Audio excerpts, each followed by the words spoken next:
No, no, I get up. No, no, no, no, I get up. No, no, can't deny it. Nous allons prendre les Écritures. Dispose ton cœur, ouvre ton cœur. Sois réceptif à ce que nous allons dire. Nous allons aujourd'hui finaliser une série sur, on était sur l'humilité de Christ. Amen. Dans cette période pascale, nous avons voulu mettre l'accent, pendant que nous étions sur notre série qui concerne l'humilité, nous avons voulu mettre l'accent depuis le dimanche dernier sur le type d'humilité, mais le type d'humilité de Christ. Amen. L'humilité de Christ qui l'a emmené à sa gloire. J'aimerais vous proposer quelques vers qui vont nous être des soubassements pour qu'on puisse aller en profondeur. Merci. Amen. J'aimerais vous proposer ces versets. J'aimerais proposer 3 à 4 versets. Nous allons noter et des personnes pourront le prendre. Il y a Proverbe 22, verset 4. On est dans cette grande série de rechercher les choses de Dieu et dans la leçon qui concerne rechercher l'humilité. Amen. La plupart du temps, donc on va prendre cette portion d'écriture qui est Proverbe 22, verset 4, première portion d'écriture. Deuxième portion d'écriture, Proverbe 29, verset 23. Amen. Je vais lire rapidement. Prends ta Bible, prends ton bloc-notes, ouvre ton esprit et dis-toi que cette parole est la mienne. Amen. Est la mienne. C'est à moi que Dieu parle. Si tu es là, c'est que Dieu veut te parler et ça pourra te servir même à quelqu'un qui sera dans le besoin demain. Amen. Je dis chaque fois qu'on enseigne la parole de Dieu, elle est d'abord pour toi et puis après, Dieu va se servir de cela pour bénir la vie de notre personne. Amen. Proverbe 22, verset 4. La Bible dit, le fruit de l'humilité, de la crainte de l'Éternel, c'est la richesse, la gloire et la vie. Waouh! Si quelqu'un n'aimait pas l'humilité, il va commencer à aimer l'humilité. Je vous le dis. Si tu croyais qu'on parlait de l'humilité par hasard, ta mentalité va être révolutionnée. Tu vas comprendre que même la richesse que tu cherches, elle vient d'une forme, c'est le fruit d'une humilité. Amen. C'est le fruit d'une humilité. Il dit, le fruit de l'humilité, de la crainte de l'Éternel, c'est la composition de ces deux fruits. Mais nous allons nous attarder sur le fruit de l'humilité, c'est la richesse. C'est la richesse, la gloire et la vie. Si je vous posais la question, est-ce que quelqu'un n'a pas envie de la richesse? Quand on parle de la richesse, ce n'est pas simplement posséder l'argent, c'est d'avoir des choses en abondance. Tu as la grâce en abondance, tu as la vie, même la santé est une richesse. Oui, oui. Le fait de bien se porter, tu peux avoir des projets, tu peux avoir beaucoup de choses à faire. Mais si tu n'as pas une santé de fer, c'est une richesse que tu n'as pas. Amen. Il y a des gens qui ont tout, mais ils n'ont pas même d'enfants. C'est une richesse qu'ils n'ont pas. Donc la richesse, ce n'est pas simplement posséder de l'argent en abondance. La richesse, c'est posséder des vertus et des grâces en abondance. Quelqu'un me comprend? Quelqu'un me comprend? Et c'est ça la pensée de la richesse. C'est le fait de posséder des vertus et des grâces, mais en abondance. Des privilèges, mais en abondance. Des opportunités, mais en abondance. Et la Bible dit le fruit de l'humilité, c'est-à-dire que le résultat de l'humilité produit la richesse. Waouh! Amen. Et ça produit la gloire. Ça produit la gloire. Dis avec moi, Seigneur, je cherche l'humilité. Je vous dis, si quelqu'un négligeait l'humilité, il va commencer à se rendre compte. C'est la clé des plus grands dans ce monde. Même je vous dis, certaines personnes, même il y a certaines personnes sur la terre, elles ne connaissent pas trop le Seigneur. Elles ne prient pas souvent le Seigneur Jésus. Mais souvent, certaines choses, certaines positions, je vous dis, il n'y a personne qui est élevé dans les cieux et qui reste au sommet permanemment s'il n'a pas l'humilité. Personne ne reste, même je vous dis, même des sociétés. des sociétés, les sociétés qui s'enorgueillissent, tombent. Tôt ou tard, tombent. Mais les sociétés qui ont une vertu d'humilité, c'est elles qui sont transgénérationnelles, qui survivent dans le temps. Oui. C'est pour ça que vous regardez, si vous regardez, il y a des entreprises qui peuvent tomber, mais il y a des entreprises qui ne tombent pas. Et la plupart du temps, vous savez c'est lesquelles? Les entreprises prestataires de services. Celles qui se mettent au service des autres. Vous voyez un peu ce que je veux dire? Les entreprises prestatrices de services, rarement elles tombent. Pourquoi? Parce qu'elles servent les autres. Elles servent les autres. Et c'est une forme d'humilité. Et nous allons le voir. Elles servent les autres. Les autres peuvent tomber. Mais les entreprises qui sont prestatrices de services, c'est elles qui tournent, qui ne finissent jamais de tomber. Regardez même dans la période du corona, les entreprises qui ne servaient pas les gens, elles ont craché. Les entreprises qui n'étaient pas prestatrices de services, c'est elles qui ont eu du mal à tenir. On a connu des entreprises comme vous voyez, comme les Amazon. Ils servent les gens. Ils sont au service du bien des gens. C'est-à-dire que tu as besoin de quelque chose, eux, ils sont prêts à te le livrer. Vous voyez un peu ce que je veux dire? C'est-à-dire que même dans la sagesse entrepreneuriale, ceux qui perdurent, c'est ceux qui font quelque chose pour aider les autres, pour le bien des autres. Amen. Oui. Mais les entreprises qui s'enorgueillissent, qui se frappent la tête, c'est elles qui ont fermé. C'est qui trouvent que c'est insignifiant. Oh, nous, on ne veut pas aider les gens, nous, on veut faire du profit. Vous me comprenez? Nous, on veut faire du profit, nous, c'est tout ce qui nous intéresse. Mais ceux qui ne sont pas axés sur rendre service aux autres, même les entreprises qui rendent service aux autres entreprises, c'est elles qui prospèrent. C'est elles qui prospèrent. Qui est triste ou pas? Pourquoi? Parce que c'est une forme d'humilité. Est-ce que quelqu'un me comprend? Je dis, il n'y a personne sur la terre, dans les cieux, qui peut rester éternellement au sommet en manquant d'humilité. Même s'il est monté au sommet avec l'orgueil, la Bible dit, les orgueilleux, Dieu résiste aux orgueilleux. C'est une chose qui est claire. Orgueilleux, Dieu résiste aux orgueilleux. Mais il fait grâce aux hommes. Dis avec moi, le fruit de l'humilité, c'est la richesse, la gloire et la vie. Amen. Le fruit de l'humilité, c'est la richesse, la gloire et la vie. Par la bouche. Je prends la deuxième portion d'écriture. Là, je suis en train de mettre les sous-bassements. Deuxième portion d'écriture qui est Proverbe 29, verset 23. Je lis la parole. Par exemple, dans le Proverbe 22, verset 4, dans d'autres versions, c'est dit la conséquence de l'humilité. La conséquence de l'humilité. Le fruit, c'est la conséquence. Donc, l'humilité engendre une conséquence. Waouh! Elle engendre une conséquence. Si tu ne l'aimais pas, je dis à quelqu'un, tu vas commencer à l'aimer. Si ça ne t'intéressait pas, je dis à quelqu'un, tu vas commencer à t'intéresser. Tu vas commencer à voir que tout ce que tu es en train de te battre là, tu es en train de te battre souvent pour faire des efforts pour certaines choses. Tu aurais dû chercher l'humilité depuis.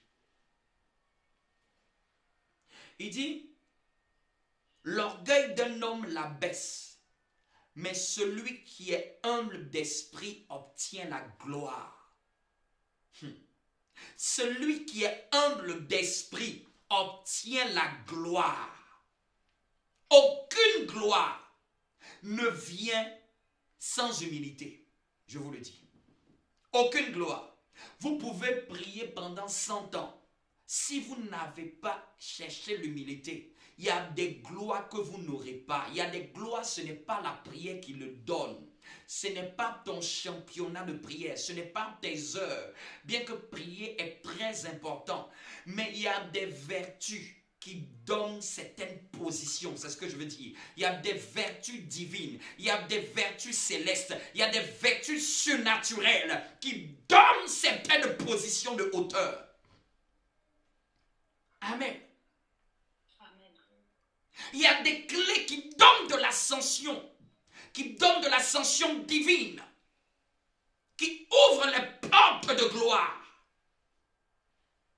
Quand vous regardez, pour ceux qui observent, qui étudient les Écritures, quand vous regardez le peuple d'Israël, après avoir connu la délivrance en Égypte avec la Pâque, ils ont sacrifié l'agneau, l'agneau qui typifiait le Christ, qui était une représentation allégorique du Christ.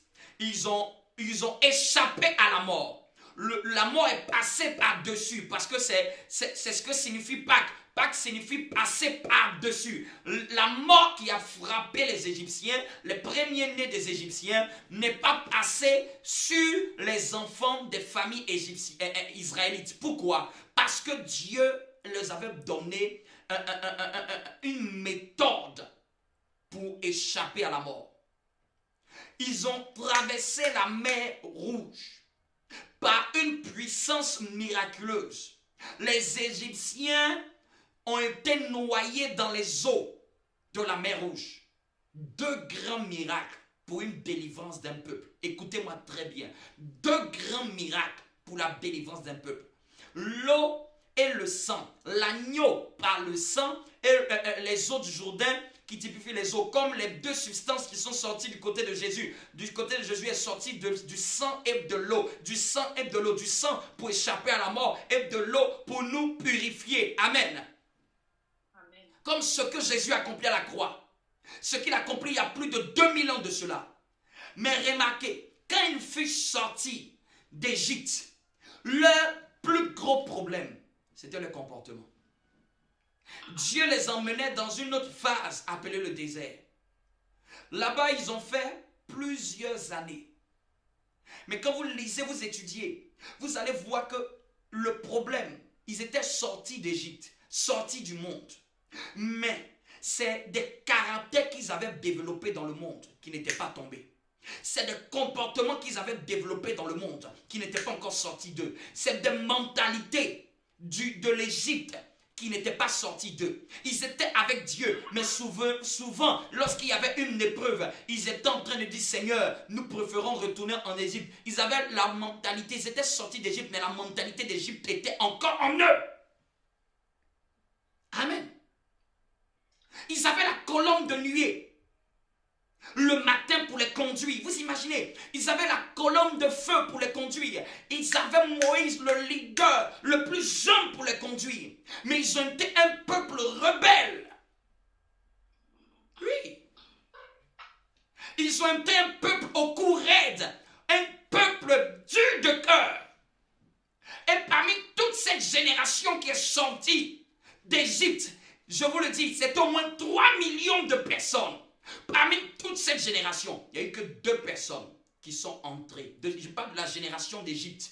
Pas ceux qui sont nés dans le désert. Parce qu'il y a eu des Israélites qui sont nés dans le désert après. Je ne parle pas de cette génération. Je parle de la génération qui a connu la délivrance de l'Égypte. Qui a connu la Pâque de l'Égypte.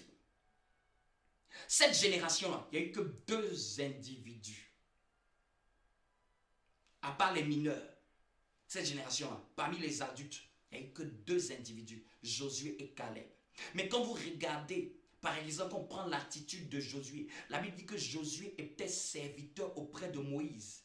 C'est-à-dire que Josué était disponible. Josué se mettait au service. Josué avait revêtu une forme d'humilité. C'est ce manque d'humilité qu'ils n'ont pas eu dans le désert qui a fait qu'ils ont erré dans le désert sans entrer à Canaan. Canaan, c'est la dimension de gloire. Il y a des chrétiens qui ont été délivrés de l'Égypte. Tu es sorti du monde, mais si tu ne fais pas attention, tu peux ne pas entrer dans ton Canaan. Quelqu'un me comprend?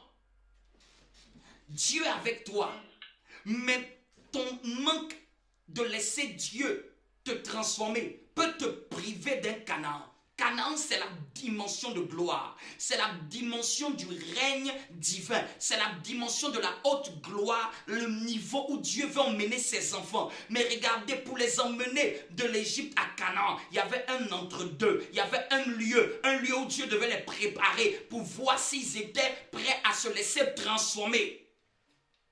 Ton manque de ton cœur dur peut faire que tu peux être privé des plus grandes gloires. Ton cœur dur ton cœur dur peut te priver de ton Canaan. Je dis ton cœur dur peut te priver de ton Canaan. C'est pour ça que pendant que nous enseignons, c'est pour te préparer à entrer dans ton Canaan. C'est pour te donner les conseils, les rudiments qui vont te faire entrer aisément dans ton Canaan.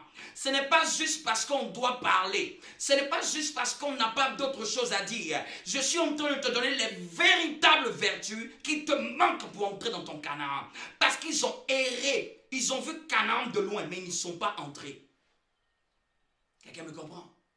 Amen. C'est très important. Dans le ciel, il y a des portes qui s'ouvrent par l'humilité. Il y a des portes, il y a des gloires qui viennent par l'humilité. Est-ce que quelqu'un me comprend? Celui qui est homme d'esprit obtient la gloire. Oh, je prie que tu sois homme d'esprit.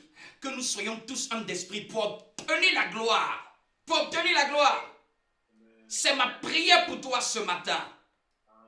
Que l'humilité d'esprit soit notre partage pour que nous obtenions la gloire qui est disponible pour nous. En tant qu'enfants de Dieu, en tant qu'Église, en tant qu'individu, que nous puissions acquérir, aspirer à cette humilité d'esprit pour entrer dans la gloire, pour obtenir la gloire, pour avoir comme conséquence la gloire qui est réservée pour nous. J'ai dit à quelqu'un, il y a une gloire à côté de l'humilité dont tu vas revêtir. Il y a une gloire. C'est biblique, ce n'est pas moi qui le dis. Ce n'est pas moi qui le dis, c'est Jésus qui le dit. C'est le Seigneur qui le dit. À chaque fois, il y a une gloire. L'humilité, ce n'est pas juste, ne pense pas comme les gens du monde. Non, être homme, c'est être rabaissé, c'est ne rien avoir. La Bible, quand elle te parle de ses principes, elle sait pourquoi elle te parle de ses principes. Le monde n'a pas les mêmes principes que Dieu.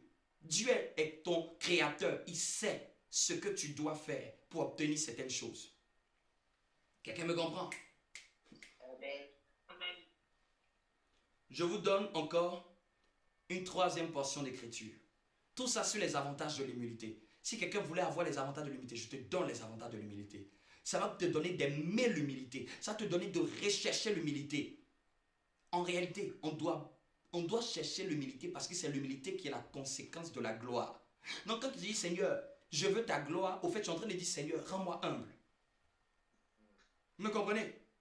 Tu es en train de dire, même moi dans les circonstances où tu vas tester mon humilité pour que je puisse obtenir cette gloire. Non, mais non, au lieu de dire Seigneur, donne-moi ta gloire simplement là. Tu comprends que maintenant cette gloire est liée à une humilité. Seigneur, donne-moi l'humilité de cette gloire.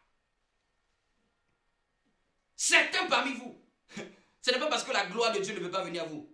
Mais est-ce que vous avez l'humilité pour cette gloire? Est-ce que vous avez l'humilité pour cette gloire? Est-ce que vous avez l'humilité pour cette gloire? Je dis bien, est-ce que tu as l'humilité pour cette gloire que tu recherches? Troisième portion d'écriture. Jacques chapitre 4, verset 10. Jacques chapitre 4, le verset 10. Je lis la parole. Il dit, humiliez-vous devant le Seigneur et il vous élèvera. Waouh! Humiliez-vous devant le Seigneur et il vous élèvera. Troisième avantage, encore. C'est-à-dire que, il dit de s'humilier. Je veux dire à quelqu'un, si tu n'apprends pas à t'humilier devant Dieu, c'est les situations qui vont t'humilier. Quelqu'un me comprend? Nous devons, il dit humiliez-vous devant le Seigneur. C'est devant le Seigneur que nous devons nous abaisser. C'est devant le Seigneur que nous devons nous comporter. Bien aimé, l'une des meilleures formes d'humiliation avec Dieu, vous savez pourquoi? Souvent Dieu dit j'ai des adorateurs, parce que les adorateurs sont ceux qui sont humbles. Parce qu'un adorateur, c'est quelqu'un qui s'humilie pour élever quelqu'un. Un adorateur, c'est quelqu'un qui sait s'abaisser pour humilier Dieu, pour élever Dieu. Il sait s'humilier soi-même. Il s'abaisse, il se couche, il se prosterne, il s'abandonne, mais pour élever Dieu. Quand quelqu'un a du mal à adorer Dieu, quand quelqu'un a encore du mal à adorer Dieu, c'est-à-dire qu'il faut qu'il fasse un effort pour travailler ça. Parce que Si tu ne peux pas adorer Dieu, ça veut dire qu'il y a une forme d'humiliation envers Dieu que tu peux pas pratiquer. Parce que t'imagines te coucher, pleurer, t'abandonner, et puis pendant des minutes, pendant des heures, ne parler qu'une d'une personne. Oh! On pense que c'est normal, hein? Mais vous voyez comment, à un moment, l'âme est fatiguée de faire. C'est comme si ça énerve l'âme des êtres humains. Attends, comment je vais bénir quelqu'un tous les jours? Vous voyez, regarde souvent, même ton âme dit, mais attends, tous les jours tu vas bénir Dieu. C'est parce que nos âmes sont des éternelles orgueilleuses. Nos âmes sont orgueilleuses. Nos âmes aiment se préférer elles-mêmes. Et elles n'aiment pas encenser quelqu'un d'autre. C'est pour ça que je dis, tout vrai adorateur est humble. Tout vrai adorateur, parce que tu ne peux pas adorer Dieu et ne pas revêtir une forme d'humilité. Quelqu'un qui sait adorer Dieu, c'est quelqu'un qui a appris à s'humilier devant Dieu. Il dit, Amen, elle n'a plus retrouvé son verset. Il dit, humiliez-vous devant le Seigneur et il vous élèvera. Humiliez-vous, c'est à quel temps? Humiliez-vous, c'est à quel temps? C'est présent. C'est au présent. Et l'élévation, c'est à quel temps? Au futur.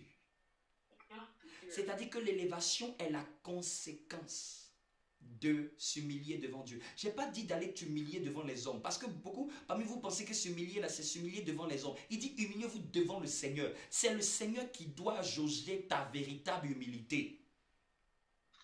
Et s'humilier devant le Seigneur, souvent même ça ne va pas se voir. C'est dans le secret avec Dieu, de comment tu parles à Dieu, de comment tu tiens. Je vous dis, même le fait de te dire que tous les dimanches tu dois venir prier là, c'est une forme d'humilité, je vous le dis.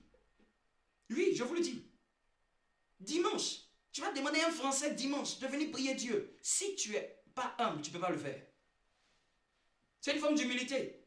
Parce que c'est le jour de repos. C'est le jour même où dans l'administration publique, on ne travaille pas. C'est le jour même où on ne fait rien. Les gens maintenant veulent... C'est le jour même où les gens vont faire jardinage. Toutes sortes d'activités. Vous connaissez les activités là? Aller faire supermarché. C'est le jour même souvent les gens font la grasse matinée. Et tu demandes à un être humain, tu demandes à un Européen. Toi, matin, à 9 h, comme au travail. Vous voyez, souvent on adore notre travail plus que Dieu. Parce que regardez pour le travail. On le fait de lundi à samedi, souvent. Il y a des gens même qui travaillent samedi. Il y a des gens même, bon, ils arrivent qu'à travailler dimanche. Bon, ça, c'est encore élevé. Hey, ça, c'est fort. Hein? Amen. Mais au moins de lundi à samedi, imagine, tu te lèves tous les matins. C'est-à-dire que tu sois content ou pas content, que tu aimes ou tu n'aimes pas, que tu préfères pas. Même souvent, tu as une petite toux, mais tu dois être au travail. Souvent, tu as une petite couverture, tu es au droit au travail. Amen. Parce que tu veux être payé. Mais vous imaginez, si tu arrives à faire ça pour le travail et pour Dieu, le jour du Seigneur, c'est le jour où on doit venir adorer Dieu dans l'assemblée des saints.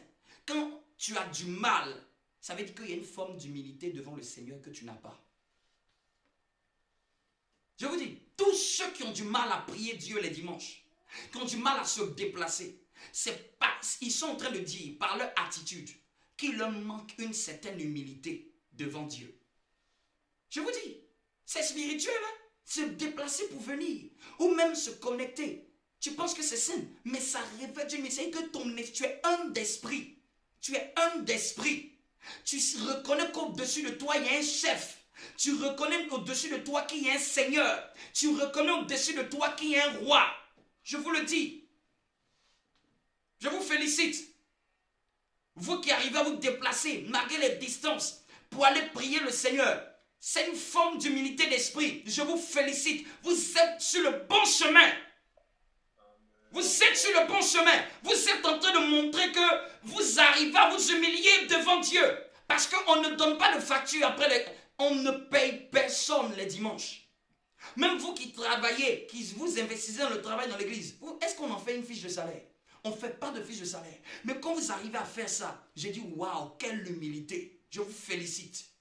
Vous qui arrivez à venir tôt, qui arrivez à vous déplacer, qui arrivez à venir, d'autres viennent en transport, d'autres viennent en ceci, d'autres viennent en cela, qui arrivent à venir travailler pour le Seigneur, peut-être même pour ranger des chaises, peut-être même pour arranger des endroits, peut-être même pour essayer de mettre de l'ordre pour préparer le culte. C'est une forme d'humilité. Donc après même d'être venu au culte là, ceux qui servent là, ils ont encore une dimension d'humilité. Humilité devant le Seigneur. Amen.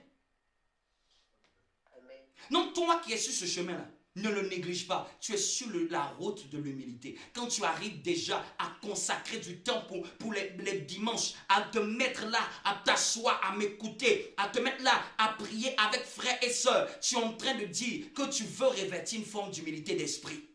Tu reconnais qu'il y a quelqu'un au-dessus de toi. Tu reconnais que c'est sacré les dimanches. Tu reconnais que tu ne peux pas te permettre de cette liberté extrême de ne rien faire cette matinée et de banaliser le temps à Dieu.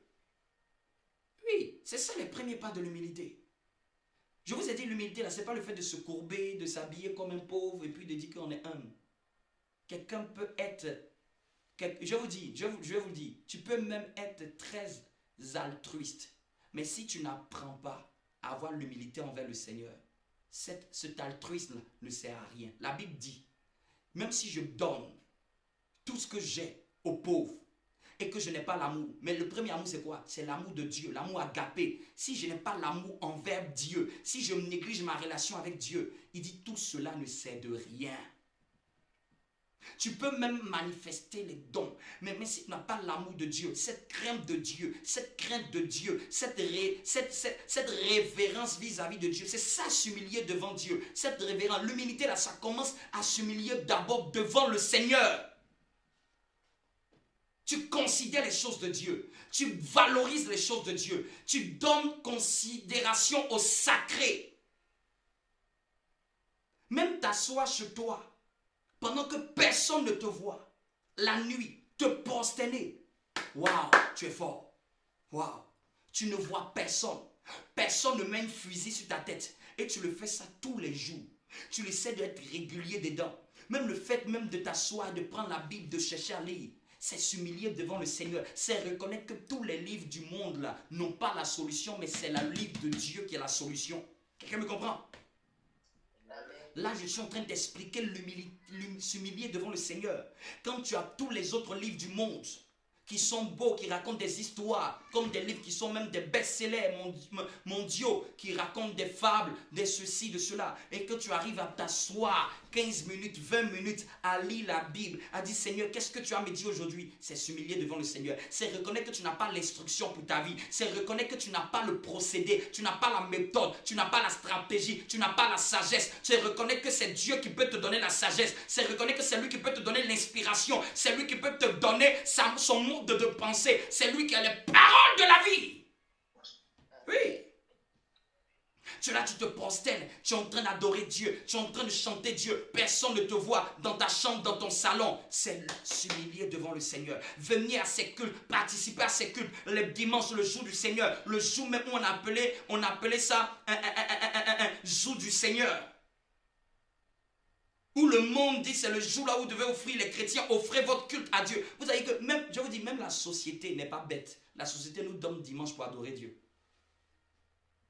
Même ton patron, il n'est pas bête. Il sait que dimanche là, c'est le jour du Seigneur. Regardez, regardez, lundi de Pâques là, la plupart des temps, c'est férié en Europe. Pourquoi? C'est que même la société française reconnaît que ça, c'est le jour des chrétiens. Hey! Elle a admis ça dans son calendrier. Dans certains continents-là, ça n'existe pas lundi de Pâques. L'Europe, la France, a gardé une culture chrétienne. Même bien qu'elle n'est pas chrétienne comme nation, mais elle a gardé une culture. Cette culture, au moins, ça doit au moins prêcher aux enfants de Dieu. Ça doit nous prêcher.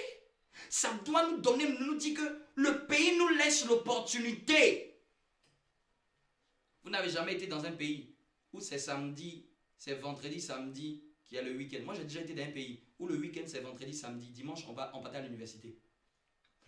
Quand vous ne connaissez pas des pays, vous n'avez pas voyager, pour aller habiter dans certains lieux, vous allez croire que ce qu'on vous donne, c'est une mauvaise chose. Va dans certains autres pays. J'ai dit, moi j'ai fait 3 ans de fac où dimanche on va à l'école. Et puis ton dimanche, c'est samedi. Ton samedi, c'est vendredi. Dans certains pays qui ne connaissent pas la culture de Dieu. Vous me comprenez un peu? Donc quand vous avez des opportunités là, ne pensez pas que les autres l'ont. Hein. Tu te lèves à 7 heures, tu as l'amphi. Un dimanche, tu dis, c'est pas croyable. J'ai dit, il y a des choses quand tu n'as pas vécu. Quand tu n'as pas vécu, tu ne peux pas savoir. Tu ne peux pas savoir. Tu peux être en train de plaisanter avec ton dimanche. Ailleurs, même ce jour-là, on ne te donne pas pour aller prier. Amen. Humiliez-vous devant le Seigneur. Pas devant les hommes. Pas devant les hommes. Il dit devant le Seigneur. Les gens aiment s'humilier devant les hommes. Ça, ce n'est pas ça que Dieu regarde.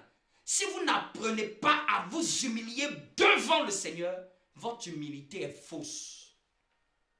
La plus grande humilité, c'est apprendre à s'humilier devant le Seigneur. C'est apprendre à s'abaisser devant le Seigneur. Et c'est pas quoi? Le fait de le prier, le fait de mettre la prière comme étant une vie pour toi, c'est t'humilier devant le Seigneur parce que tu reconnais qu'il y a des gens qui vivent sans prier, il y a des gens qui ne prient jamais dans leur vie. Même toi, enfant de Dieu, tu mets la prière au centre de tes intérêts, tu mets la prière au centre de tes activités, tu mets la prière dans tes habitudes. Tu es en train de montrer au monde spirituel, tu es en train de montrer au monde céleste que moi je crains Dieu, que moi je reconnais qu'il y a quelqu'un au-dessus de moi. Pendant que les gens vont faire du canoë-kayak, les dimanches, vont aller à la chasse, vont faire autre chose, nous nous consacrons ce jour au Seigneur. Pas parce que nous sommes bêtes, parce que nous voulons nous humilier devant le Seigneur. C'est pas parce que je ne peux pas aller faire permis de chasse pour aller chasser dimanche. Oui, c'est bien la chasse, tu vas chasser. Mais ce jour-là, c'est le jour du Seigneur. Je peux le faire autrement. Je peux le faire un autre jour. Mais ce jour-là, c'est le jour du Seigneur.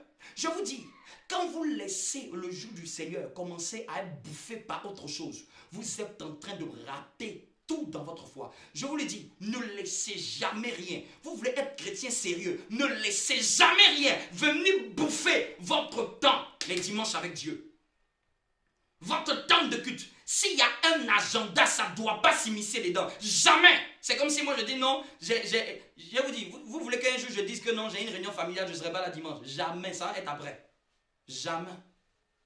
Jamais. S'il veut toute la famille, s'il veut, il ne faut pas qu'ils vont m'aimer. C'est d'abord Dieu. Va demander un juif, va demander un musulman, il va te dire.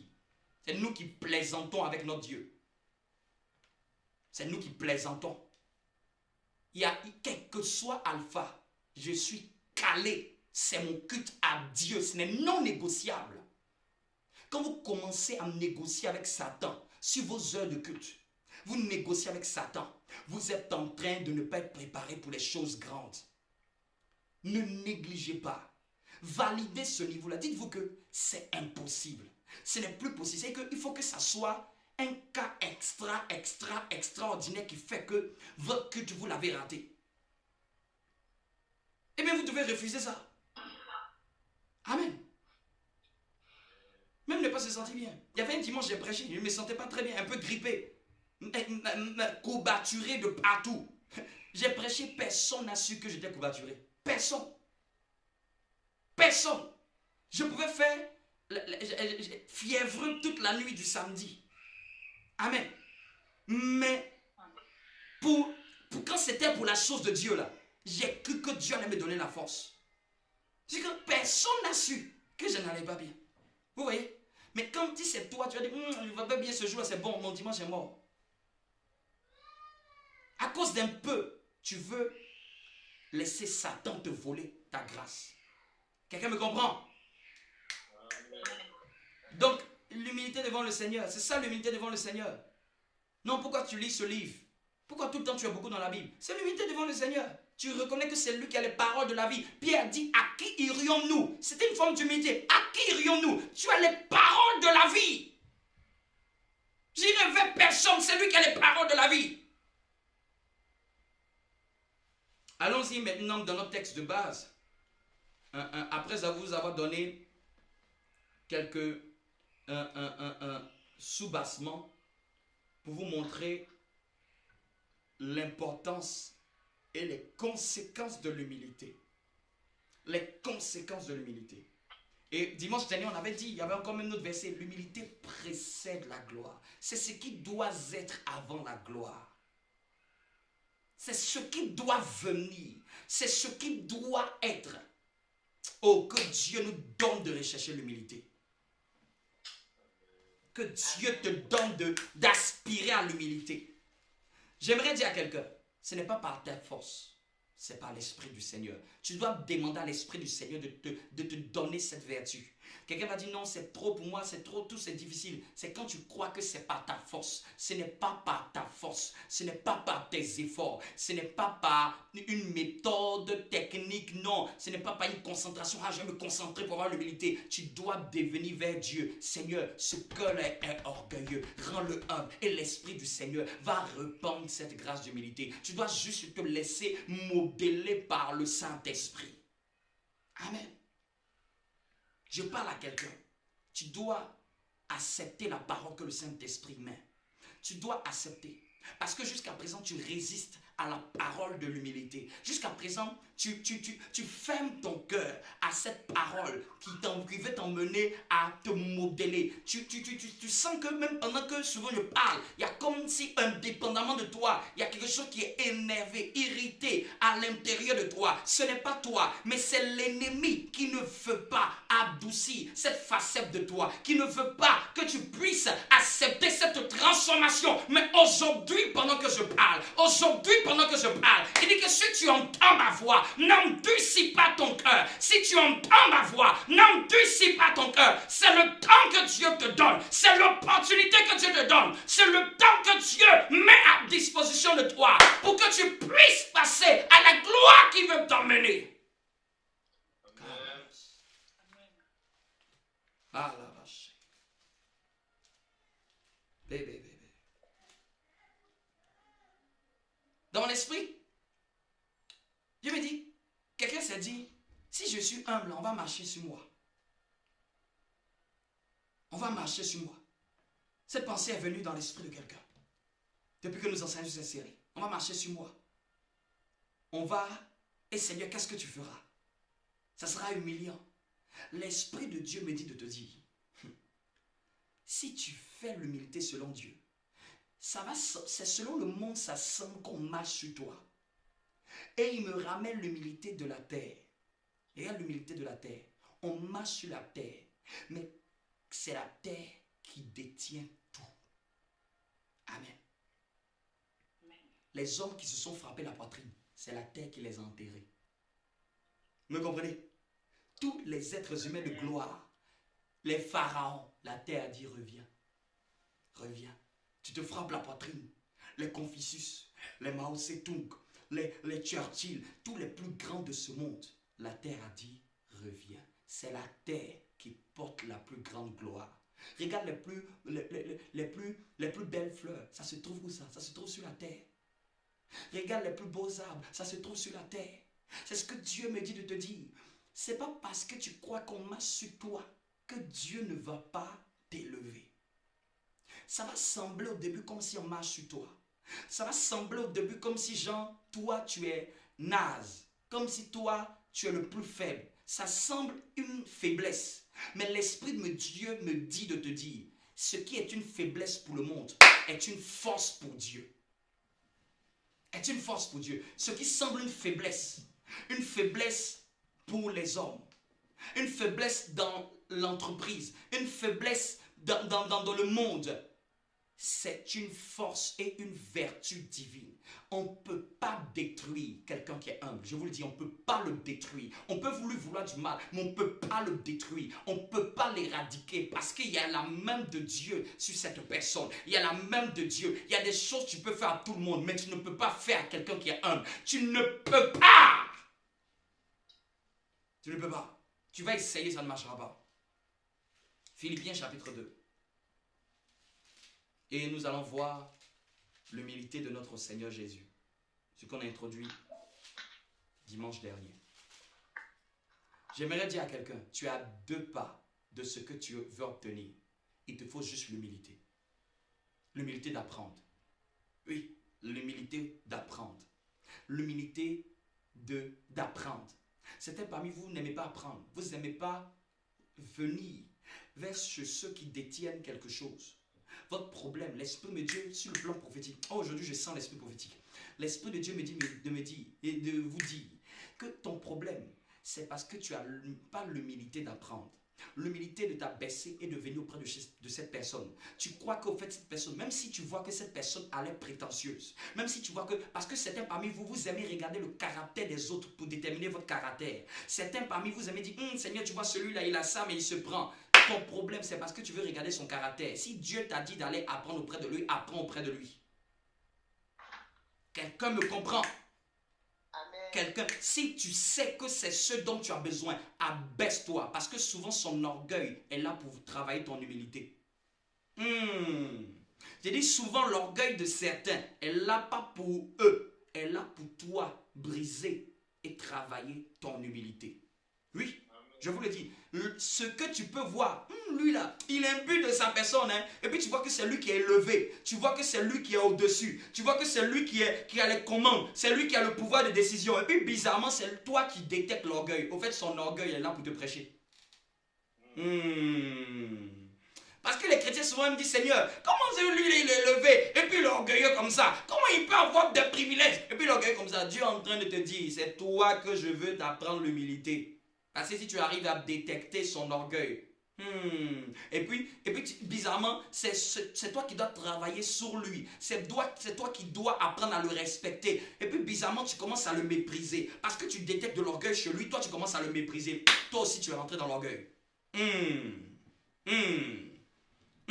Vous qui travaillez au-dessus des gens que vous avez la présomption comme s'ils sont orgueilleux, un but de leur personne, c'est toi pour travailler ton humilité. Dieu va utiliser souvent l'orgueil et la prétention d'une personne haute placée pour voir si tu as l'humilité d'apprendre et de prendre ce qui est bon chez elle. Mais si tu es en train de regarder la poutre de l'autre, tu ne vas pas voir la paille qui est dans la tienne. L'humilité, l'Esprit de Dieu me dit encore de te dire, l'humilité, c'est souvent fermer ses yeux sur la poutre des autres et de regarder ses pailles. Quelqu'un me comprend? L'humilité, c'est tu sais très bien quelle est la poutre de l'autre. Tu sais très bien, mais tu fais comme si tu ne vois pas. Et puis toi, tu es plutôt fixé sur tes propres pailles. Quelqu'un me comprend? Parce qu'à force de vouloir voir la poutre des autres, tu es aveuglé par tes propres pailles. L'humilité ne te fait pas voir la poutre des autres. Elle te fait voir plus tes pailles à toi. J'ai dit, est-ce que quelqu'un... Ça, il faut noter ça. La véritable humilité du Seigneur, c'est celle qui nous fait voir nos pailles à nous et non les poutres des autres. Vous qui aimez voir les défauts sur les autres seulement. Vous qui aimez voir l'orgueil des autres. Ah, lui, il est ceci. Lui, il est comme ça. Il est imbu de sa personne. Il est prétentieux. Il est orgueilleux. Mais vous ne voyez jamais ce qui est pour vous. Vous ne voyez jamais ce qui vous incombe. C'est un défaut. C'est un manque d'humilité. Amen. L'humilité là. Tu vois ce que les autres font, mais tu fermes tes yeux, tu te concentres sur tes pailles. Vous me comprenez? L'humilité t'emmène à d'abord considérer tes pailles que d'extrapoler les poutres des autres. Ceux qui sont d'habitude, qui n'ont jamais le temps de regarder le paille et qui ont le temps d'examiner. Comment tu peux être médecin? Toi-même, il faut laisser Dieu te soigner. C'est toi qui vas aller examiner, prendre au microscope. Oh Seigneur, tu vois celui-là, il ne fait pas bien ça. Oh, celui-là, il est prétentieux. Celui-là, il manque d'humilité. C'est vous seulement qui aimez dire aux autres ce qu'ils n'ont pas, ce qu'ils n'ont pas. Celui-là, il fait le fier. Celui-là, il fait le fanfaron. Celui-là, il est prétentieux. Celui-là, orgueilleux. Mais toi, tu es quoi? Toi, tu es quoi?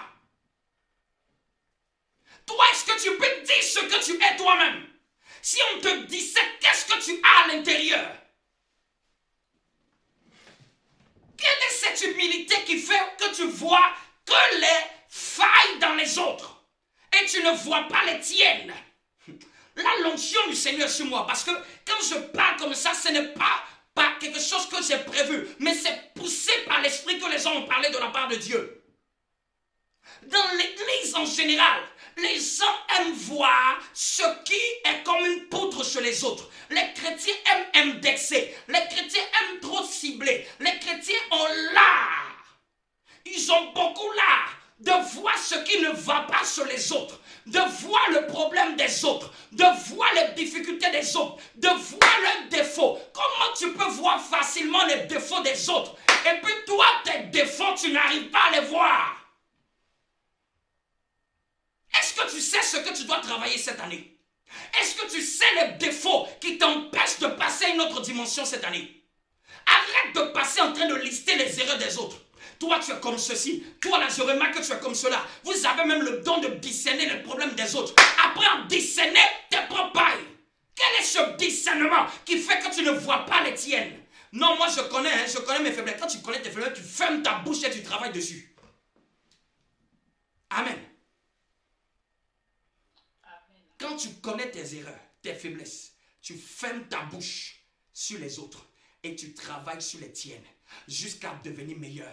Tu peux voir les autres en train de faire ceci, mais laisse-le lui-même, laisse Dieu lui parler. Laisse souvent Dieu lui-même lui parler. Ou bien dans le secret pour lui. Mais parler dessus, là, ça change quoi? Parler dessus, je vous dis, ça ne change rien. Tu peux l'exhorter. Mieux vaut l'exhorter, le conseiller, mais au lieu de parler, tu as vu celui-là, tu as vu celui-là. On ne juge pas l'apparence.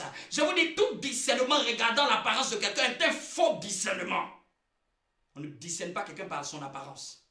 Ce n'est pas parce que quelqu'un est bien habillé qu'il est orgueilleux, et quelqu'un est habillé bizarrement qu'il est simple, et qu'il est, comment on appelle ça, il est humble. C'est faux. Parce qu'aujourd'hui dans le monde, on croit que quand quelqu'un est habillé de manière excellente, il est orgueilleux.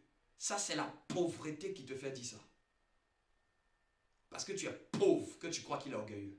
Si toi, on te donnait ce même argent. C'est pour ça que la pauvreté n'est pas l'humilité. Je vous dis, la pauvreté n'est pas l'humilité. La pauvreté, c'est un démon. C'est un esprit mauvais. Parce que Dieu, si tu lui demandes, est-ce que la pauvreté fait partie de tes grâces? Il va te dire jamais de la vie. Non, la pauvreté n'est pas une vertu de Dieu. La pauvreté, la mentalité coloniale de croire que être pauvre, là, être humble, c'est être pauvre, c'est faux. Il dit heureux ceux qui sont pauvres d'esprit. Il n'a pas dit pauvre de biens financiers. Pauvre d'esprit, c'est dit que c'est celui qui reconnaît qu'il a besoin de Dieu. C'est celui qui reconnaît qu'il a besoin d'une grâce divine. Celui qui sait que de lui-même spirituellement, il ne peut rien. On a dit heureux le pauvre d'esprit, pas le pauvre d'argent. Pas le pauvre de bien. Parce que la Bible dit que la sagesse du pauvre est méprisée. Comment Dieu peut vouloir te bénir avec la pauvreté? Amen. Amen. Et je vous dis, dites-moi, le mot richesse là, c'est pas le verset de la Bible qui l'a dit? Est-ce que c'est moi qui l'ai dit? Le contraire de la richesse, c'est la pauvreté. Est-ce qu'il a dit que le fruit de l'humilité, c'est la pauvreté? Il a dit plutôt le fruit de l'humilité, c'est la richesse. Mais regardez dans la mentalité francophone, quand on dit richesse, déjà, il y a un problème même dans ton cerveau. Oui, oui. Parce que dans la mentalité, dans le paradigme francophone, richesse rime avec pas Dieu. Pour les francophones, la majeure partie des francophones, dès qu'on parle de richesse, ils ont l'impression que ça rime avec quelque chose qui n'est pas lié à Dieu. Je vous dis, qui détient l'or et l'argent, si ce n'est Dieu? Je vous dis, l'un des signes que Dieu est avec toi, c'est que tu n'es pas pauvre. L'un des grands signes que la gloire de Dieu est avec toi, c'est que tu n'es pas pauvre. La pauvreté est un manque de l'absence de Dieu, de la connaissance de Dieu. Tu ne peux pas connaître Dieu et être pauvre. Jamais. Même quand tu vois un chrétien qui est pauvre, c'est parce qu'il lui manque la connaissance. C'est tout. Il y a une connaissance de Dieu qu'il n'a pas. La Bible dit que je suis venu pour annoncer la bonne nouvelle aux pauvres. Le premier message même de quand l'onction du Seigneur est sur nous, c'est la bonne nouvelle aux pauvres. Le pauvre, on doit l'enseigner. On doit lui prêcher la bonne nouvelle. On doit lui dire ce qui est bon dans le message. C'est ce qui lui manque. manque aux pauvres. Et vous avez compris? Il n'a pas dit, parce qu'il sait que c'est l'information qui manque aux pauvres. Donc j'aimerais dire à quelqu'un, l'humilité, l'une des plus grandes humilités, c'est celle qui amène tes yeux à fermer tes yeux sur les poutres des autres. Les autres vont avoir des poutres, c'est sûr. Ah, je te le dis, les autres ont des poutres. Ton voisin a des poutres. Ta voisine de palier a des poutres.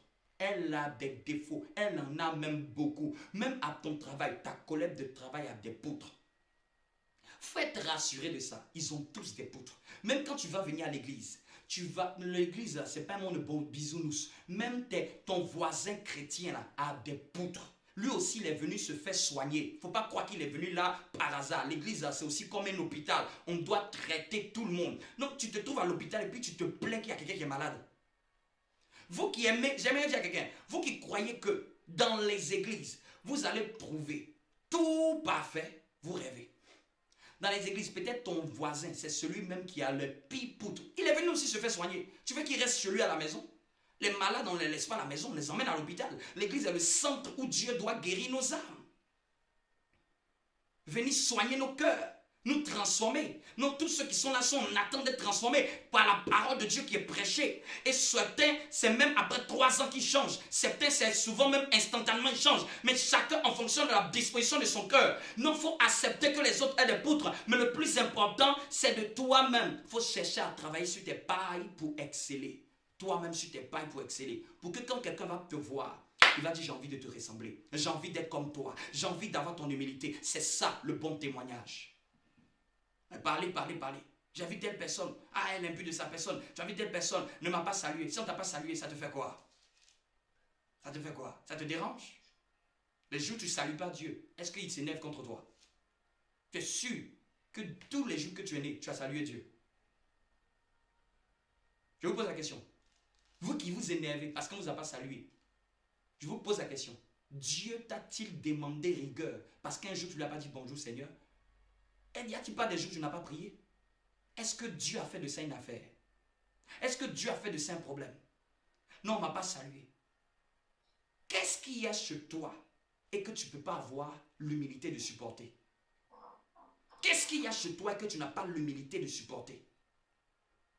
Qu'est-ce qu'il y a dans ton cœur et tu n'as pas l'humilité de laisser tomber? Je vous dis, l'une des autres humilités, c'est l'humilité qui emmène à pardonner. Vous qui avez du mal à pardonner, c'est un manque d'humilité. Un manque d'humilité. Un manque d'humilité qui avait du mal à pardonner. Quand quelqu'un est humble, il pardonne avec aisance. La dureté pour pardonner, c'est un orgueil. Il dit même il pardonne nos offenses comme nous pardonnons aussi. Comment Dieu qui t'a pardonné, comment Dieu qui a payé le prix de tes fautes a pu te pardonner et toi tu ne veux pas pardonner aux autres. La plupart de plusieurs, leur problème c'est pas parce que Dieu ne veut pas vous bénir, mais parce que vous avez du mal à pardonner les autres. Vous avez du mal à laisser tomber ce qu'on vous a fait. Vous avez du mal à digérer ce qu'on vous a fait. Vous portez ça dans votre cœur. Vous avez du mal. Je ne t'ai pas demandé d'oublier. Tu peux ne pas oublier. Mais tu peux avoir pardonné. Comment on sait qu'on a pardonné? Parce que même quand on en parle, ça ne nous crée plus de problèmes dans le cœur. Ça ne nous crée plus d'amertume. Ça ne nous crée pas de désarroi. Amen.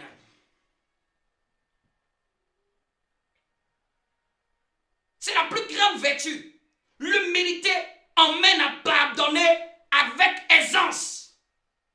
Dans ta vie, on te fera du mal. Dans ta vie, on te fera du mal. Même tes frères peuvent te faire du mal. Même tes soeurs peuvent te faire du mal. Même ton entourage peut te faire du mal. Même au travail, on peut te faire du mal. Mais quelle est ta particularité? C'est ta capacité à pardonner.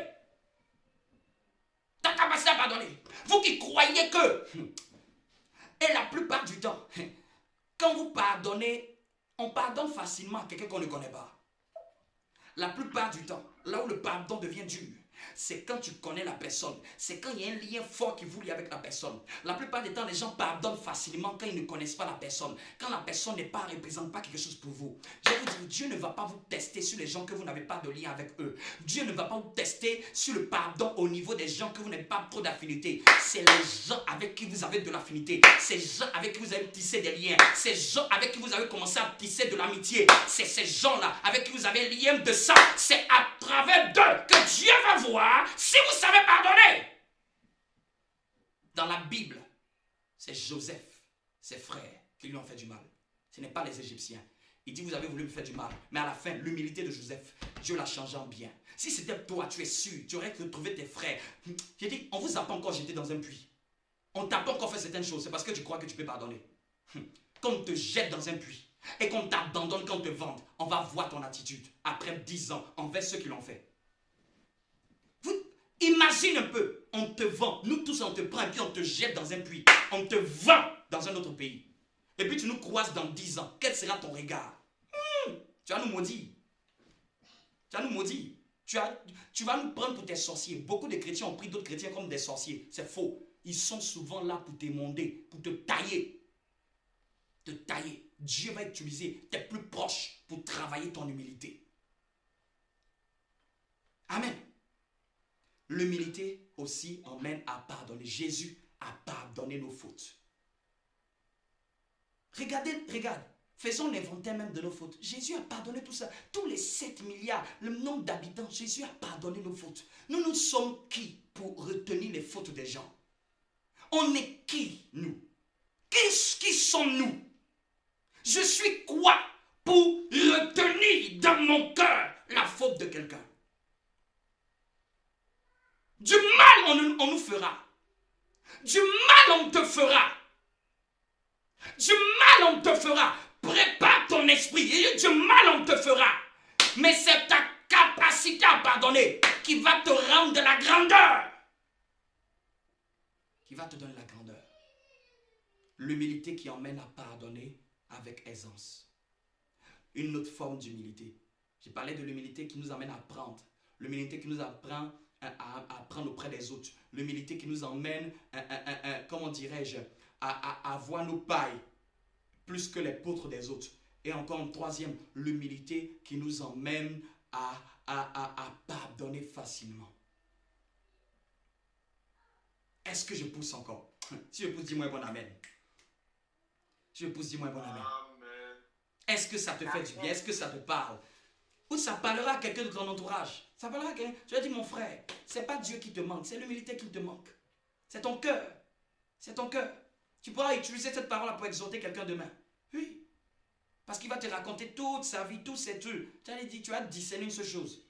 C'est il faut pardonner. Oui, il y a beaucoup de gens, votre délivrance est dans votre pardon. Oui. Ce n'est pas dans c'est pour ça que souvent la méthode de un peu ne pas marcher. Il y a beaucoup parmi vous. Certains, c'est votre pardon qui va être votre libération. L'événement peut être passé, mais c'est souvent. Le problème d'Anne, elle était amère. Je dis, un des signes, c'est que tu n'as plus d'amertume. Amertume, c'est-à-dire que ton cœur ne se froisse plus quand on parle de cette histoire. Ton cœur ne commence plus à te piquer de l'intérieur, ne commence plus à se fermer quand on parle de cette histoire. Mais au contraire, maintenant, ton cœur est honnête. Tu prends maintenant la chose comme une expérience. Amen. Amen. Donc, l'humilité te donne d'affronter aussi tes peurs. L'Esprit de Dieu me dit ça aussi. L'humilité te donne aussi d'affronter tes peurs. Vous qui n'aimez pas, quand il y a un sujet sur lequel vous n'aimez pas qu'on parle dessus, au fait, ça révèle qu'il y a un orgueil sur ce sujet-là. Ça, c'est une parole de connaissance que Dieu me donne. Il me dit, mon fils, regarde, les sujets où tu n'aimes pas qu'on touche. Là, c'est-à-dire qu'on peut parler de tout, mais dès qu'on arrive sur ce sujet, et ton cœur change, il me dit, demande-leur, qu'est-ce qui est assis sur ce trône de ce sujet? Demande-leur, qui est assis et qui refuse d'affronter la vérité face à ce sujet? Ça paraît subtil, hein? Je vous le dis, ça paraît subtil. C'est qu'on peut parler de tout, mais peut-être qu'on va vouloir parler de tel sujet de ta vie. Dès que même Dieu va vouloir mettre l'accent sur tel domaine de ta vie, tu as l'impression qu'il y a ton cœur qui se ferme. Tu n'as pas envie d'aborder ça. Parce qu'au fait, tu sais quoi? C'est parce que tu viens d'affronter tes défauts et tu ne veux pas les affronter. Tu viens d'affronter les gens qui n'aiment pas affronter les faiblesses. Ils n'aiment pas qu'on dise que c'est ça là qui ne va pas. Ils préfèrent qu'on parle de tout. Oh non, mais ce sujet n'arrive pas là-bas. Pourquoi tu ne veux pas qu'on arrive là-bas? Qui se cache dans ton cœur à ce sujet. Qui se cache dans ce sujet à ce niveau. À ce niveau. Parce que si vous n'affrontez pas vos peurs, vous ne pourrez pas aller dans la gloire de ce domaine. Regarde, depuis que tu ne veux pas qu'on parle de ce sujet n'est pas restauré par Dieu. Tu dois avoir l'humilité d'affronter tes peurs, d'affronter tes doutes, d'affronter tes faiblesses, de parler, d'avoir une aisance, de parler d'un sujet même qui peut te chagriner. Oui, parce que ça enferme beaucoup. Ne fuis pas les choses que tu veux fuir. Non, je ne veux pas qu'on parle de cet événement. Pourquoi tu ne veux pas parler? Ça montre que tu n'es pas guéri. Ça montre que tu n'es pas guéri. Je dis, ça révèle que tu n'es pas guéri. Tu vas beau mettre du sable, c'est pourri à l'intérieur. Je n'aime pas qu'on parle de cette relation. Je n'aime pas qu'on parle de cet événement. Pourquoi cet événement-là? Tu le caches. Tu le mets quelque part. Tu penses l'avoir mis quelque part. Mais c'est celui qui t'aveugle jusqu'aujourd'hui. C'est celui qui est en train de te noyer jusqu'aujourd'hui. Quelqu'un qui est libéré. Quelqu'un qui est libéré, c'est quelqu'un qui peut parler de tout avec aisance et avec joie. Et même si c'est une expérience douloureuse, il en parle et ça devient maintenant un témoignage. Même quand vous avez connu même une difficulté, le fait de parler de la difficulté, ça te permet à ce que ton cœur ne soit pas pris par Satan à ce sujet. Je vous dis, Satan est le Dieu qui veut détrôner les cœurs de Dieu. Et quand tu vois, laisse-moi te dire, là je parle prophétiquement. Quand tu vois qu'il y a une partie de ta vie, tu n'aimes pas parler de ça, tu es en train de révéler que ce n'est pas Dieu qui règne sur ce domaine. Tu es en train de juste avoir le signe que ce n'est pas Dieu qui règne dans ce domaine. Et il y a autre chose qui est froissée quand on veut toucher. Il y a autre chose qui veut que tu laisses ça dans la cave. Qui veut que tu laisses la porte fermée. C'est un sujet sensible. Qu'est-ce qui est sensible pour toi et tu ne peux pas affronter? Ça, c'est une humilité envers toi-même. Sois humble envers toi-même. De reconnaître ce qui ne va pas. Sois humble de reconnaître que c'est ça, ce problème. Mais souvent, vous vous cachez. Vous vous mettez devant tout le monde, comme si tout va bien. Mais vous avez un domaine qui vous fait des problèmes, que vous ne voulez pas affronter, un domaine que vous ne voulez pas traiter, un domaine que vous ne voulez pas présenter au Seigneur. Vous cachez, vous le mettez de côté, vous parlez de tout au Seigneur, mais ce domaine-là, vous ne le prenez pas par les taureaux et les cornes pour l'affronter. Ça peut être un défaut, ça peut être une faiblesse, ça peut être une blessure, mais il faut avoir l'humilité avec toi-même de l'ouvrir devant le Seigneur. Et de laisser les personnes qui peuvent t'aider dans ce domaine. Il y a la délivrance qu'on arrive même à parler sur certaines choses. Oui. Il y a des délivrances qu'on arrive à parler sur certaines choses. Mais quand on veut les priver du Seigneur, tu prives la gloire de Dieu. Est-ce que je parle à quelqu'un? Ce matin, je suis en train de parler à plusieurs. Amen. Qu'est-ce qui t'a blessé? Il faut avoir l'humilité de traiter ça. Il faut avoir l'humilité de le reconnaître. Il faut avoir l'humilité de le reconnaître. Qu'est-ce qui t'a blessé? Qu'est-ce qui t'a fait mal? Qu'est-ce qui t'a meurtri? Qu'est-ce qui t'a blessé? Il faut avoir de reconnaître que c'est ça qui m'a blessé. Et puis ouvre la plaie, demande à Dieu de traiter. Et quand tu as du mal, ne va pas te cacher. Demande de l'aide des personnes qui sont sages pour t'aider à traiter. Je n'ai pas parlé des personnes qui sont prêtes à te lapider, mais des personnes qui vont mettre de l'alcool. Je vous dis, l'alcool, quand on met sur la plaie, ça fait mal. Quand tu vois qu'on veut parler, on veut ouvrir, ça fait mal. Tu commences à crier, aïe! C'est qu'il y a une plaie là-bas. C'est qu'il y a une plaie. Je te dis, c'est qu'il y a une plaie là-bas. Il faut avoir l'humilité. L'Esprit de Dieu me rappelle, il me dit, donne-leur cette histoire. Quand on était tout petit, souvent notre mère nous disait, n'allez pas trop jouer dehors. Quand on était adolescent, on n'allait pas trop jouer dehors. Elle dit non, sinon vous allez vous blesser. Sinon vous allez vous blesser. Et on se cachait, on partait jouer au foot dehors. et on se blesse parce qu'on jouait sur du terre-plein. Amen. Quand on se blesse, vous savez ce qui se passe? Je cache la plaie. Un jour, 2 jours. Et puis, un jour, elle commence à remarquer. Qu'est-ce qui a commencé à grossir sur ton pied? Au fait, j'ai caché. Je ne voulais pas affronter le regard de ma mère avec la plaie. Vous qui pouvez savoir que même votre pasteur vous a conseillé ceci, vous a dit cela, et que vous avez fait même le contraire, et que vous voulez garder. Si c'est lui qui est le papa, c'est lui qui a le mercurochrome. Vous me comprenez? Quelqu'un me comprend?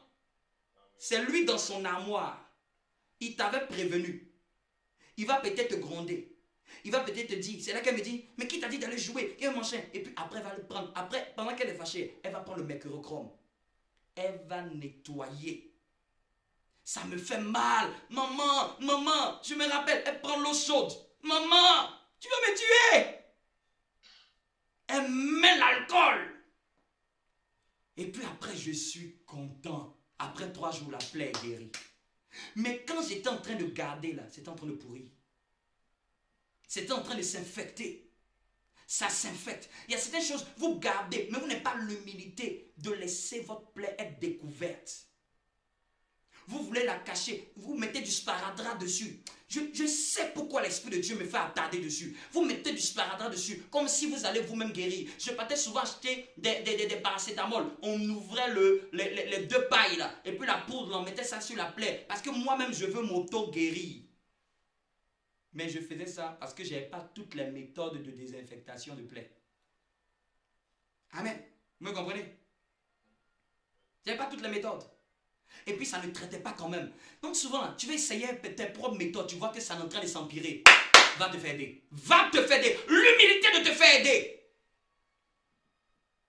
Notez ça. L'humilité de se faire aider. Les enfants n'ont pas de problème à venir devant la mère. Vous devenez le père. Papa, je ne sais pas faire ceci. Ma fille, quand tu veux, elle veut fomenter la fermeture éclair. Elle a essayé. Au début, quand tu veux toucher, elle commence à crier. Ne touche pas la fermeture éclair. On la laisse. Quelqu'un commence à monter la fermeture éclair. Elle voit que ça ne peut pas. Maintenant, elle dit papa. On dit Tu voulais pas, maintenant voici.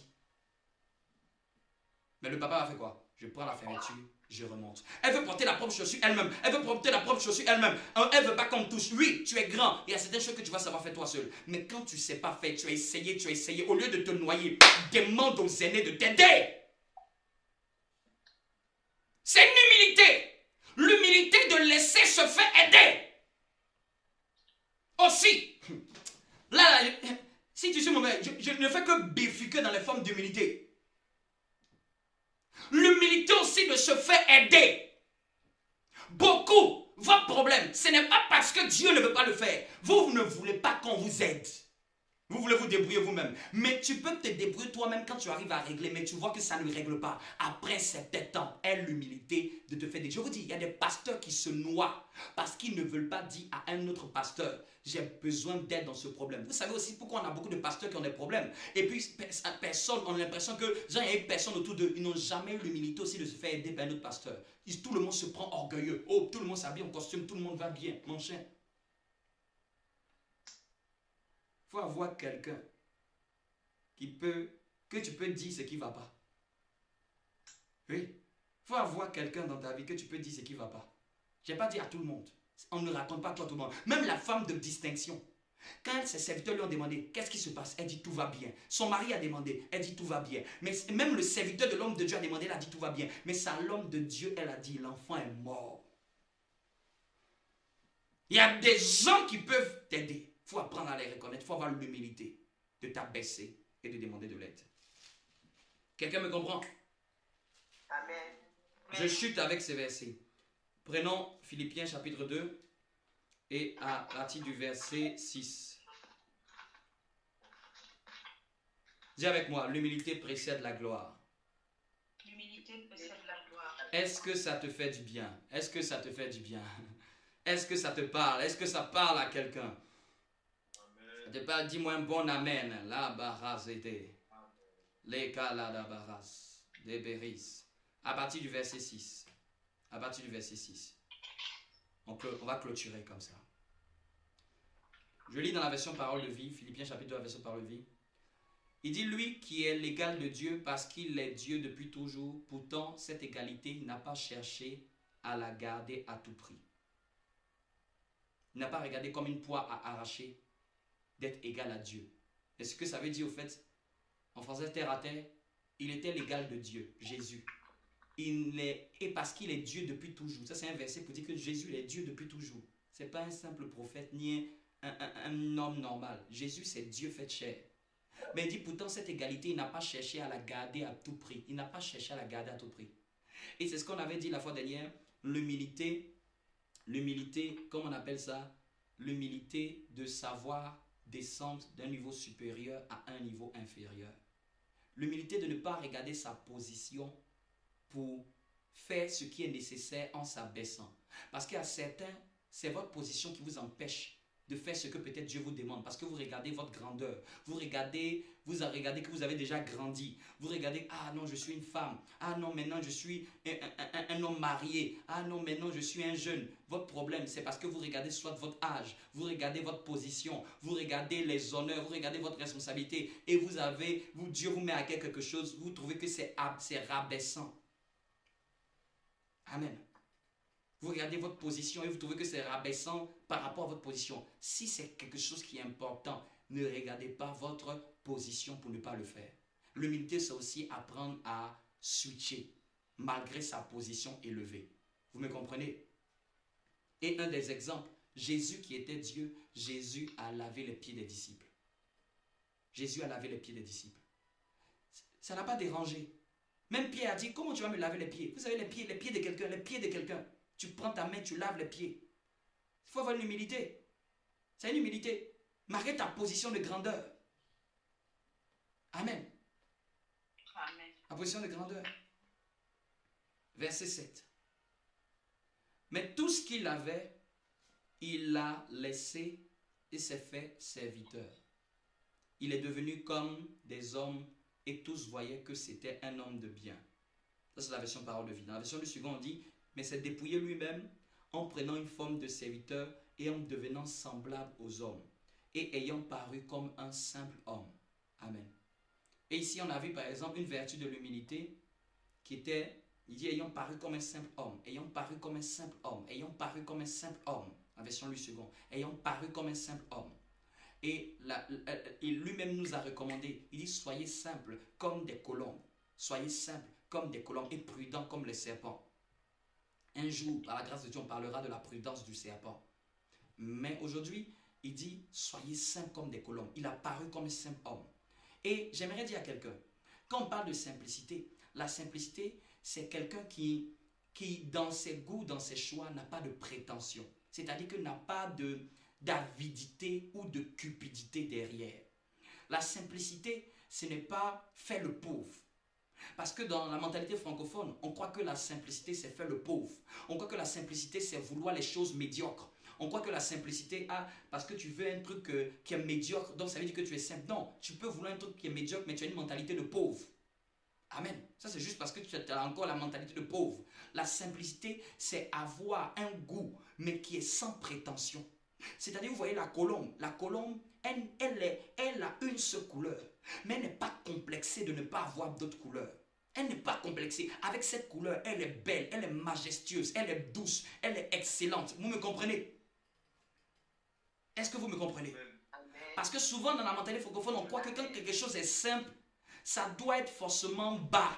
Ça doit être forcément médiocre. J'aimerais dire à quelqu'un, j'ai parlé de la simplicité, mais ce n'est pas la simplicité où tu vas croire que non, le pasteur veut que tu n'aimes pas les choses qui sont beaux, qui sont bien, qui sont meilleures, qui sont excellentes. Quelqu'un me comprend? Quelqu'un me comprend? Amen.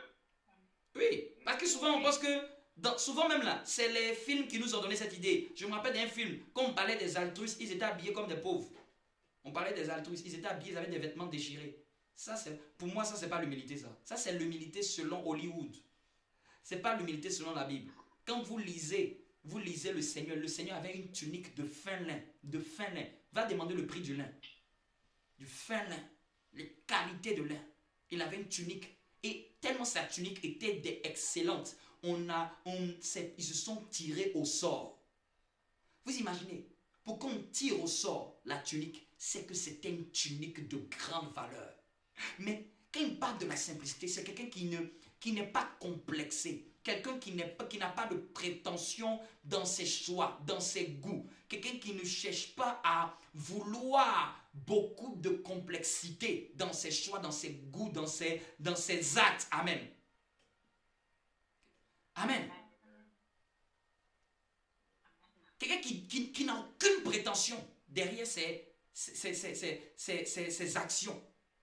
Parce que quelqu'un peut vouloir quelque chose, mais c'est à cause d'une prétention. Il a envie d'avoir ça parce que l'autre a eu. Vous me comprenez? Quand c'est comme ça, tu n'es pas simple. Mais quand tu sais que tu veux t'approprier ça, parce que tu as les moyens, parce que tu as la capacité, et parce que c'est bien pour toi, quand la raison est normale, c'est bien. Vous me comprenez? Il y a un langage qui dit, c'est là où ta main arrive que tu accroches ta serviette. Quelqu'un qui est simple, il ne cherche pas à sauter pour aller mettre sa serviette quelque part d'autre. Parce qu'il sait que le jour qu'il va vouloir revenir la récupérer, il va avoir du mal à pouvoir aussi la récupérer. Quelqu'un de simple, c'est là où sa main arrive qu'il dépose sa serviette. Vous me comprenez? Vous me comprenez? C'est quelqu'un de pur. C'est quelqu'un de pur. C'est quelqu'un qui n'est pas mélangé. La pureté. Quelqu'un de pur. Il n'est pas mélangé par des idées. Il n'est pas mélangé par d'autres artifices. Mais il aime les choses qui sont pures, les choses qui sont nobles, les choses qui sont sobres. C'est ça, la simplicité. Amen. Quelqu'un peut être excellent et simple. Quand on fait la simplicité rime avec l'excellent. Quand vous voyez, tout ce qui est beau, excellent, c'est quelque chose qui est simple. Tout ce qui dure, qui est beau, qui est excellent, la plupart du temps, c'est simple. La plupart du temps, quand on vous montre quelque chose, si on vous montre un produit et que le produit est rempli de beaucoup de complexité, d'artifice, vous allez dire, oh, c'est pas beau ça. Mais c'est ce qui est simple. C'est ce qui est dur. C'est ce que tout le monde aime. Amen. Amen. Je termine avec ce point. La Bible dit au verset, il s'est dépouillé lui-même. Il s'est dépouillé lui-même. Dis avec moi, il s'est dépouillé lui-même. Il s'est dépouillé lui-même. Et il a revêtu une forme de serviteur. Il a revêtu une forme de serviteur. Et c'est ce que j'avais dit au début quand je parlais des entreprises de prestation de services. Quand je parlais de tous ceux qui servent. Jésus a pris la forme d'un serviteur, doulos, en grec. C'est-à-dire que l'humilité nous emmène à servir les autres, à être au service des autres, à aider les autres. Vous me comprenez? Ça, c'est l'humilité du serviteur. Il faut avoir l'humilité du serviteur. L'humilité du serviteur fait que tu ne penses pas qu'à toi. Tu peux te mettre au service des autres. Ça ne te dérange pas de te mettre au service des autres. Ça ne te dérange pas de faire une tâche pour aider autrui. Ça ne te dérange pas de faire quelque chose pour que quelque chose avance. Ça ne te dérange pas que toi, ça te fasse travailler, mais que ça bénisse quelqu'un. Vous me comprenez? Il y a beaucoup de gens, vous avez du mal à être bénis parce que vous n'avez pas l'humilité de servir. L'humilité de vous mettre au service des autres. L'humilité de répondre aux ordres de quelqu'un. L'humilité, j'aimerais dire à quelqu'un, tu ne peux pas commander tant que tu n'as pas été dirigé. Tu ne peux pas commander tant que tu n'as pas été dirigé. Tu ne peux pas bâtir une entreprise tant que tu n'as pas été fidèle dans l'entreprise de quelqu'un. Tu ne peux pas diriger ce que tu n'as pas, d'où tu n'as pas été conduit. Tu ne peux pas être à la tête de quelque chose où tu n'as pas appris, où tu n'as pas été serviteur. Vous me comprenez? Amen. Amen. Vous pensez que même les PDG dans les entreprises, vous pensez qu'on les prend comme ça? Allez-y, demandez. Les PDG dans les entreprises, on ne les ramasse pas. On ne prend pas tout le monde. Hein. Les PDG. La plupart des PDG, c'est ceux souvent qui sont serviteurs. C'est eux qui ont les vrais carrus de PDG. On dit comme tu as servi dans l'entreprise, tu es disponible. Tu peux être le PDG de cette entreprise. C'est pas genre, Seigneur, je déclare que je serai le PDG de cette entreprise. Il ne faut pas servir. Faut pas être serviteur. Tu ne vas pas avoir, même si on déclare la grâce pour être PDG. Souvent les chrétiens, vous aimez ça. La grâce pour être PDG, la grâce pour être PDG, la grâce pour être PDG. Et puis tout le monde dit Amen, Amen, Amen. Mais il ne faut pas te blaguer. Hein. Vous blaguez. Il Faut rien faire. Faut pas te mettre. La plupart des PDG là, c'est les gens souvent même qui ne comptaient pas d'heures. Vous n'avez jamais vu ça? Ils ne comptent pas d'heures. Mais toi qui es là seulement, hey, mais 1 minute sont arrivées. Tu sais quoi? On ne va jamais te donner la responsabilité de quelque chose. Vous me comprenez un peu? Vous le voyez dans les entreprises, n'est-ce pas? Ceux qui sont dévoués au travail, là, c'est souvent eux qu'on dit maintenant, lui, il est adjoint de ceci. Ceux souvent même qui ne comptent pas d'heures, ils le font avec amour, ils le font avec aisance, ils le font avec passion. Amen. Je vais vous donner le témoignage. J'ai dit, l'année dernière, je n'ai même pas demandé mon directeur général. Il est venu me dire, parce qu'à mon travail, on m'appelle Armel. Il est venu me dire, Armel, on te donne une prime. Vous savez quoi? Je ne savais même pas. J'ai dit, ah bon, je fais quoi? On dit que tu as bien fait ton travail. Vous comprenez? On élève celui qui est dévoué au service. Il faut qu'on soit fier de toi là où tu es. Amen. J'aime bien ce temps. Je vous dis, c'est tous les gens. C'est que dans mon travail, j'ai au moins une vingtaine d'interlocuteurs. Tous les interlocuteurs, ils sont unanimes pour dire, il est vraiment dévoué au service. Mais toi, tu veux avoir beaucoup. Tu veux avoir grand. Tu veux être remarqué. Mais tu n'es même pas dévoué au service. Même dans la maison de Dieu, même quand vous venez à l'église, vous pensez, la plupart du temps, les gens, vous voulez qu'on vous donne des responsabilités élevées. Mais est-ce que tu es dévoué au service dans le peu qu'on te donne? Vous voulez avoir des grandes responsabilités, que le pasteur nous donne des grandes responsabilités. Mais est-ce que tu as pu être dévoué? Jésus dit que quand on t'invite quelque part, ne cherche pas les premières places, reste derrière. Et puis c'est après qu'on te mettra devant. Même dans l'église, tu ne peux pas chercher les premières places, jamais. On ne te donnera pas les premières places à cause de tes beaux yeux. On ne te donnera pas les premières places à cause de ton ancienneté. On ne te donnera pas les belles places, à cause du fait que non, de ton visage. C'est à cause de ta qualité de serviteur qu'on va te confier quelque chose. On va regarder. On va voir comment tu es disponible. Comment tu te mets à cœur de ce qu'on te demande de faire. On va voir ta disponibilité. Est-ce que tu prends à cœur la tâche qu'on te donne? Parce que c'est celui qui est fidèle dans les petites qui peut être fidèle dans les grandes. Laissez-moi vous dire, si vous n'êtes pas fidèle dans les petites, vous ne serez jamais fidèle dans les grandes choses. Même dans une entreprise, même si tu as une société, tu vas la détruire parce que tu n'as pas été fidèle dans la société d'autrui. Oui. Tous les mauvais chefs d'affaires, c'est parce qu'ils ont été déjà de mauvais employés, mauvais ouvriers. Et ils ferment l'entreprise, ils ferment le bilan.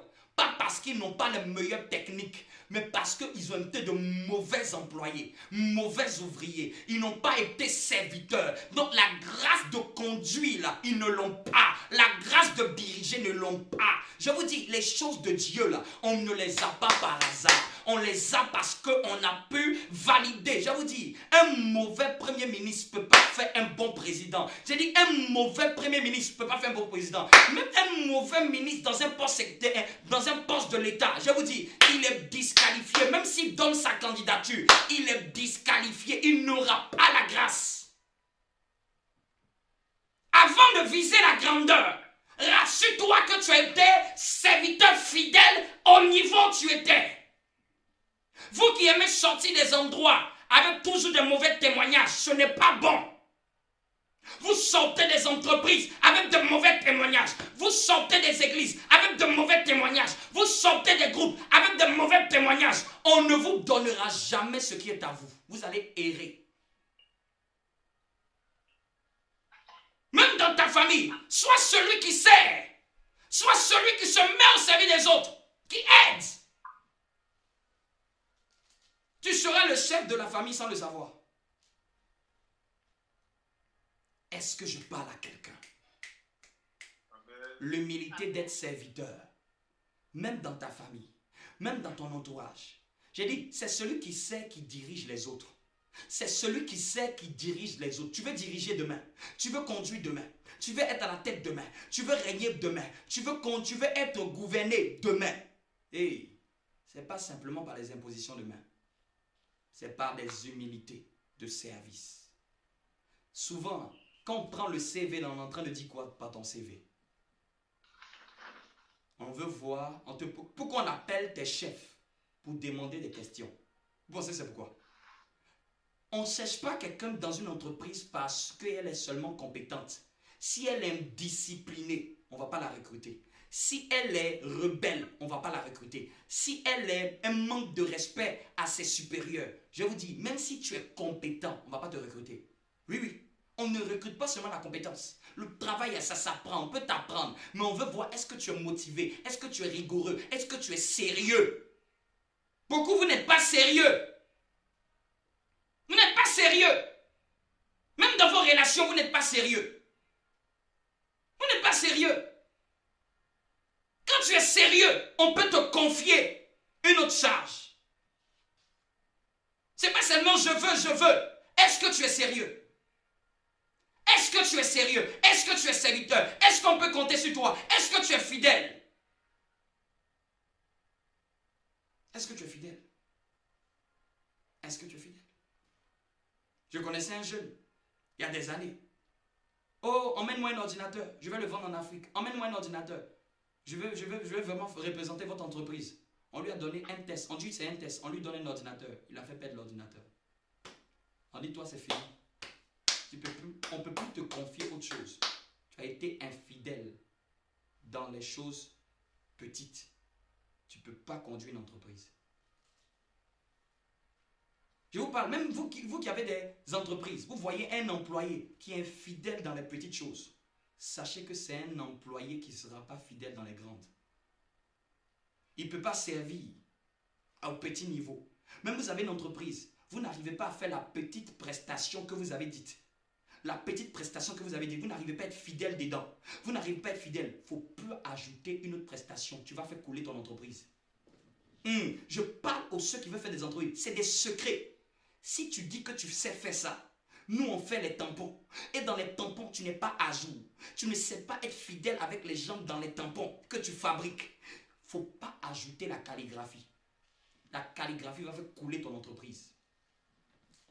Il ne faut pas ajouter la sérigraphie. Elle va faire couler ton entreprise. Si tu es mauvais serviteur, même dans une prestation, ajoute une autre prestation de service. Tu vas faire le bilan.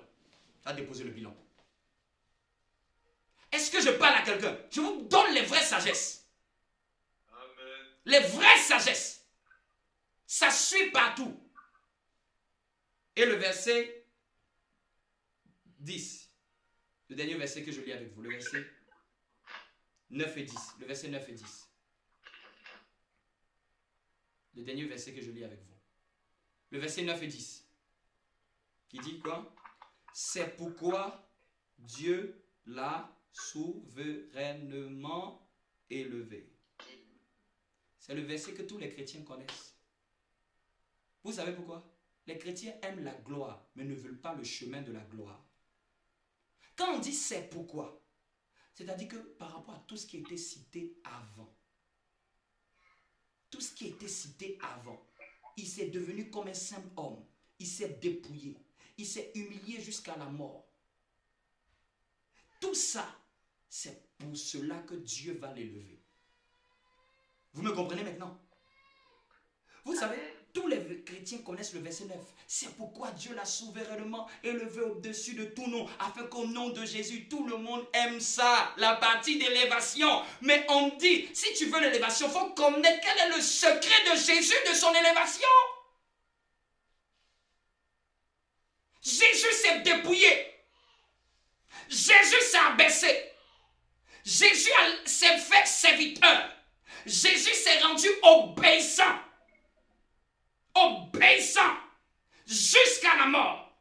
Jusqu'à la mort. Jusqu'à ce que lui-même se dit c'est pas possible. Papa ne peut pas me demander ça. À cause de tout cela. À cause de tout cela. Dieu dit tu es qualifié pour être élevé. Non, si quelqu'un veut savoir pourquoi Jésus est élevé, pourquoi le nom est au-dessus de tout nom, c'est à cause de l'humilité de Jésus. Toi, tu peux accepter qu'on t'emmène jusqu'à la mort. Jésus a accepté jusqu'à le mène jusqu'à la mort. Il a même lutté. Si tu peux éloigner cette coupe de moi. Ainsi, j'ai terminé ce message sur l'humilité. Que Dieu nous accorde l'humilité. L'humilité de Jésus-Christ.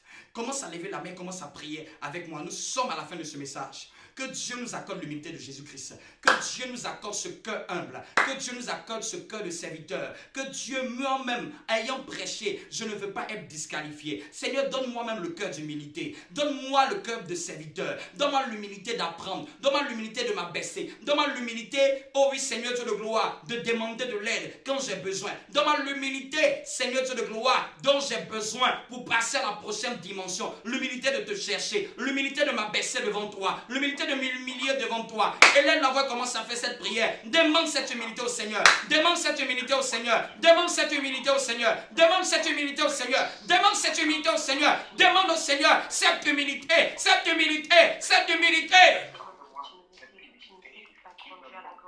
Cette humilité.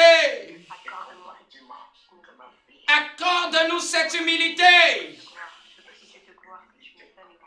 Accorde-nous cette humilité. Cette grâce, l'humilité de Jésus qui l'emmenait à sa gloire, l'humilité du serviteur, le cœur de serviteur, l'humilité qui rend obéissant jusqu'à la mort.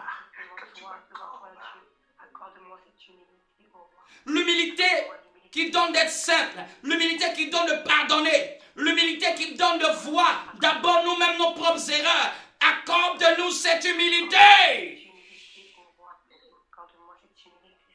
Au nom de Jésus. Au nom de Jésus.